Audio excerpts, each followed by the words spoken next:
Assalamualaikum warahmatullahi wabarakatuh.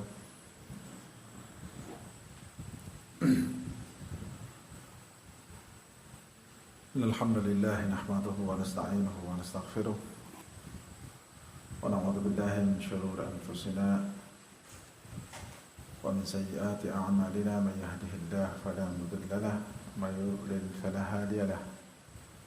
Wa ashhadu an la ilaha illallah wahdahu la syarika lahu wa ashhadu anna Muhammadan abduhu wa rasuluh sallallahu alaihi wa ala alihi wa ashabihi wa barik wa sallim. Ikhwana bidin, waffaqani Allah wa iyyakum lima yuhibbuhu wa yardah. Alhamdulillah, pada sore hari ini Allah subhanahu wa ta'ala mempertemukan kita, mengumpulkan kita dalam rumah dari rumah-rumah Allah dalam rangka talabul ilm. Sama-sama kita menuntut ilmu, saling menasihati, saling mengingatkan, di mana insyaallah pada hari ini giliran kita Ma'had Riyadhus Shalihin Pangkep yang kebagian jadwal kita alhamdulillah diziarahi oleh Ustadzun Al-Fadil Ustadz Said Bandung dalam perjalanan dakwah beliau di Sulawesi ini, Sulawesi Tenggara. Kemudian beliau dari Palu sampai ke Tikek, Mamuju, Barakang, Pinrang, dan hari ini tiba giliran kita di Pangkep. Mudah-mudahan kunjungan beliau bisa menjadi pelajaran untuk semua duat salafiyun untuk saling mengunjungi, saling menziarahi, dan bisa menjadi pelajaran untuk kita jadikan acuan untuk mengembangkan dakwah, untuk saling menziarahi antara ma'had satu dengan ma'had yang lain, yang sebenarnya kita pun alhamdulillah di pertemuan kita yang lalu di Malino kita juga sudah sepakati ada daurah tudlat pada setiap bulan yang memiliki pekan kelima. Maka semua santri-santri dari ma'had-ma'had berkumpul di ma'had yang ditentukan. Kemudian kita mengundang asatidzah atau ustadz-ustadz kita untuk menyampaikan ilmu. Alhamdulillah, mudah-mudahan daurah-daurah semacam ini bermanfaat untuk Islam dan kaum muslimin, dan kedepannya mungkin insyaallah ta'ala semua ikhwah bisa mempersiapkan waktu, kesempatan untuk datang ke majelis-majelis seperti ini, di mana majelis-majelis seperti ini sangatlah kita membutuhkan, terutama kita berada di akhir zaman yang kita jauh dari zaman Rasulullah sallallahu alaihi wasallam. Kita membutuhkan majelis-majelis ilmu, muhadarah ilmiah, dan pada kesempatan ini insyaallah materi yang akan disampaikan oleh beliau terkait dengan nasihat dalam masalah rumah tangga. Beliau sempat bertanya, ini ke materinya kok yang hadir banyak anak-anak ini. Nah, kita katakan bahwa peserta kita ini lebih banyak memang di akhwat ummahat, ya, di ma'had putri kita, dan ada ummahat dari luar juga. Dan kita memang tidak seperti daurah yang lalu kita membuka peserta dari luar, kita umumkan. Ini mungkin menjadi penyebab ya kenapa ikhwah-ikhwah dari luar tidak banyak datang. Karena berpikir bahwa setiap titik, setiap ma'had ada dikunjungi oleh beliau dan mereka fokus di tempat mereka masing-masing. Ya. Pindrang, mungkin ikhwah Pindrang fokus di Pindrang, ikhwah Makassar fokus di Makassar, juga di Goa. Walaupun sebenarnya kita seandainya memang membutuhkan ilmu tersebut, maka kita saling mengunjungi untuk menghadiri halaqah-halaqah ilmiah. Ini jadi pelajaran pada kedepannya nanti. Mudah-mudahan ikhwanuna bisa mengatur dakwah, muhadarah, daurah-daurah, naam seperti ini insyaallah. Dan ini kan hari-hari bukan hari-hari libur ya. Naam, banyak ikhwah yang masih bekerja di hari ini, jadi mereka hanya fokus di daerah masing-masing. Wallahu a'lam. Ini mungkin mukadimah dari saya dan kepada Ustaz Said untuk bisa menyampaikan materi, dan insyaallah semua bisa mengandung manfaat. Ya mungkin anak-anak juga bisa mengambil pelajaran nasihat-nasihat dari ini. Naam. Wallahu a'lam bissawab. Ya tafadhal pada Ustaz Said.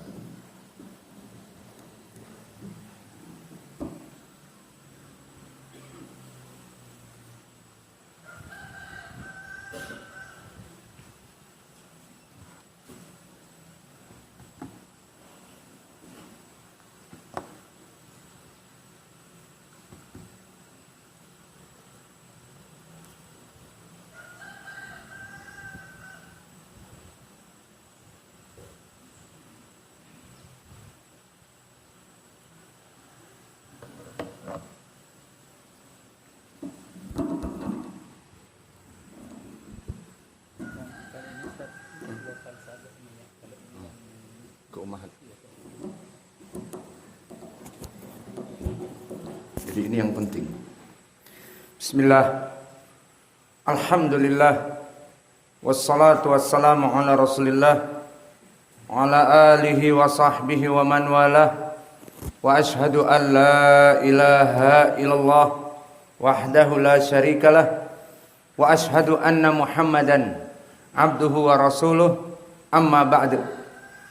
Alhamdulillah, pada kesempatan hari ini, hari Jumat 25 Maret 2022 bertepatan dengan Salis wa Ishrun dari bulan Sya'ban 1443 Hijriah, di mana pada kesempatan mulai tadi kita melaksanakan khutbah Jum'ah di Ma'had Riyadhus Shalihin di Pangkep, dan sekarang kita lanjutkan dengan kajian ba'dal asr, kemudian ba'dal maghrib.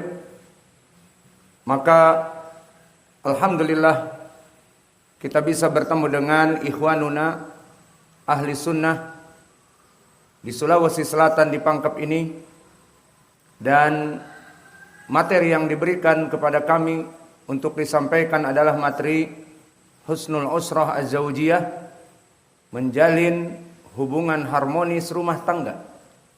Terus terang ini judulnya vulgar dan isinya pun vulgar.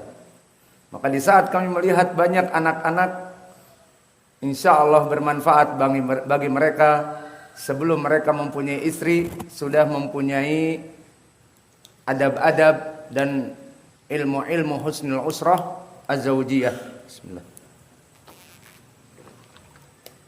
Maka ketahuilah ya ibadallah, bahwa sungguhnya Allah Jalla wa'ala telah memerintahkan kepada kita seluruh kaum muslimin untuk berbuat harmonis kepada istri-istri kita. Bahkan Allah berfirman di dalam ayat Al-Quran, wa'ashiruhunna bil ma'ruf, wa'ashiruhunna bil ma'ruf. Maka dari segi i'rab, waw di sini adalah waw atifah, dan ashiru fi'lun amr, dari fa'il yang wujub mustatir takdiruhu antum, maka maknanya gaulilah, ashiruhunna, Gaulilah siapa? Maf'ulun bihnya hunna. Maka domir hunna domir muttasil yang mana dia itu mabni ala dham wa nun lil jama' fi mahalli nasab maf'ulun bih. Maka diperintahkan oleh Allah wa ashiruhunna, maka gaulilah mereka para perempuan-perempuan istri-istri kalian itu bil ma'ruf, dengan kebaikan. Dan ma'ruf yang diinginkan disebutkan oleh para ulama ay ma'ruf yang menjadi uruf kalian, di mana dengan ucapan-ucapan yang baik, dengan keeping smile kepada istri-istri kita, dan menumpahkan seluruh curahan rasa kasih sayang kita kepada mereka, maka ashiruhunna bil ma'ruf. Wahai para laki-laki, para suami, gaulilah istri-istri kalian itu dengan perkara-perkara yang ma'ruf, perkara-perkara yang baik, yang disesuaikan dengan asy-syariah al-islamiyah dan adat-adat yang baik.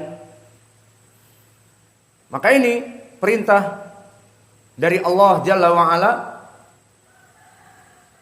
Dan begitupun telah datang perintah dari Nabi, bahwa Nabi kita Muhammad sallallahu alaihi wa ala alihi wasallam memerintahkan kita untuk selalu berwasiat kepada istri-istri kita.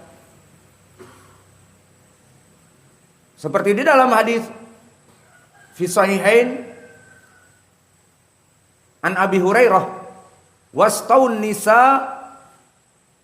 wastausu bin nisa khairan, wastausu bin nisa khairan, maka nasihatilah istri-istri kalian itu khairan, dalam kebaikan. Fa innahunna khuliqna min dhula, karena perempuan-perempuan itu tercipta dari tulang rusuk. Fa inna a'waju ad-dhula a'laha, bahwa yang paling bengkok dari tulang rusuk itu yang paling atas. Istausu bin nisa khairan, maka nasihatilah perempuan-perempuan itu kepada kebaikan. Fa innaka idza syadatta alaihin, jika kamu ingin memperbaiki istri-istri kamu yang bengkok itu dengan kekerasan, faqad kasarta, maka kamu seakan-akan mematahkannya. Fastausu bin nisa khairan, maka nasihati mereka dengan penuh kelembutan, penuh kebaikan. Walakin idza taraktaha awajan, namun jika kamu membiarkan istri-istri kamu dalam keadaan kesalahan, kemaksiatan, kebid'ahan, maka dia akan terus dalam keadaan bengkok. Maka di dalam hadis ini fastausu bin nisa khairan, Nabi mewanti-wanti kepada seluruh kaum muslimin untuk selalu menasihati mereka kepada kebaikan. Karena perempuan diciptakan dari tulang rusuk, dan tulang rusuk yang paling tinggi adalah yang paling bengkok. Maka perempuan yang dasarnya adalah bengkok, cenderung kepada kesalahan, cenderung kepada fitnah, cenderung kepada kemaksiatan, maka nasihatilah kepada kebaikan. Jika tagirul mungkar kepada mereka pun dengan penuh teknik dan penuh cara, sehingga tidak dengan kekerasan dan dia menolak, maka akan mematahkannya. Dan jika dibiarkan tanpa tagirul mungkar, maka di sini akan menyebabkan perempuan ini dalam keadaan terus dalam keadaan kesalahan. Dan ini siapa yang bertanggung jawab? Jika istri tidak pernah sholat dan tidak pernah diperintah dan tidak pernah dilarang dalam kemaksiatannya, keluar dengan make up, keluar rumah, berdandan, bagaikan bunga trotoar yang liar di jalanan, maka semua laki-laki bisa memetiknya, bisa menikmatinya, dan akhirnya terjadi kecelakaan selingkuhan, maka siapa yang bertanggung jawab? Jawabnya sang suami. La yadkhulul jannah ad-dayyuth. Maka orang-orang dayyuth yang tidak ada kecemburuan kepada istrinya adalah orang yang berdosa besar. Membiarkan istrinya mempunyai kesalahan-kesalahan, terutama membuat fitnah kepada laki-laki yang ada di luar sana, kemudian dia diam tidak peduli. Karena takut memberikan nasihat nanti akan mematahkannya. Maka jika dibiarkan perempuan ini akan tetap bengkok, dan siapa yang bertanggung jawab? Suami. Maka dia akan masuk